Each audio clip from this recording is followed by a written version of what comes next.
To the north of the city of San Diego, California, there is a state park that protects one of the rarest species of pine in the world. In fact, this pine species, the Torrey pine, is the rarest and most endangered pine in the U.S. The trees of the species are relegated to two small populations, one protected by a state park upon a series of coastal terraces, and one by Channel Islands National Park on a small island off the California coast. This video will address the mainland population of the trees and highlight a species of critical concern that is right in our backyards. Oftentimes, the public can feel ignorant or even apathetic to critically endangered species, especially towards non-mammals. Whether because of a lack of information, the inability to see or interact with the endangered species, or the inability to help on an individual level.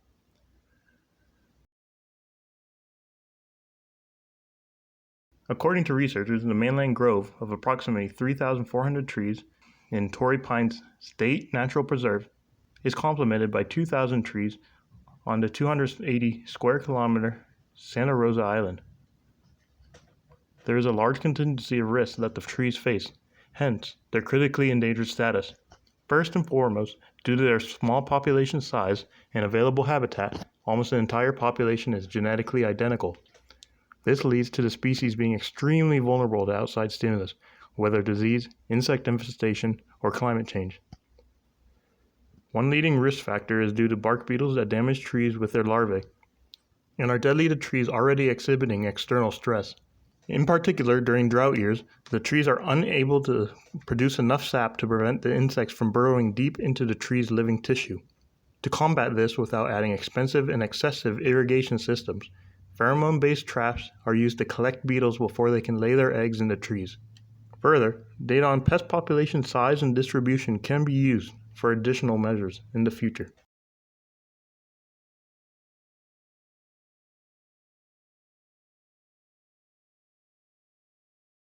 The only positive factors surrounding this tree are that conservation efforts began early, in the late 19th century, and that much of the native habitat for Torrey pines is now protected, albeit not after much of the range was cleared for pasture. Recently, experiments have been undertaken to hybridize or crossbreed the mainland and Santa Rosa Island populations to determine if this can provide increased fitness. Researchers have grown Santa Rosa type, mainland type, and the hybrid types on a patch of land in Santa Barbara to compare growth rates and comb production in equal growing conditions. Results seem promising so far, with hybrid offspring growing at a faster rate than the parent groups and producing more cones. While it takes a while for the trees to reach maturity, this is promising work to bring back an iconic species from the brink. Further, the trees are occasionally used as landscape features, and this may inadvertently aid in the spread of the population across Southern California. In fact, the largest Torrey pine currently lives in Carpinteria, California, which is near Santa Barbara. With the ability to grow outside of their small range, I remain hopeful for the future of the species. If the hybrids truly provide increased fitness over multiple generations, then I suppose we can begin replanting areas that have lost trees over the years. We will also have to be cognizant of changing climates, but as long as the bark beetles are controlled, this hardy tree species will likely thrive again.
I hope to soon travel to Santa Rosa Island to create a video on the geography of the species and how these two small populations separated long ago. But until then, I stress the importance of visiting the mainland reserve, as it will likely open your eyes to the risk countless species around the world face.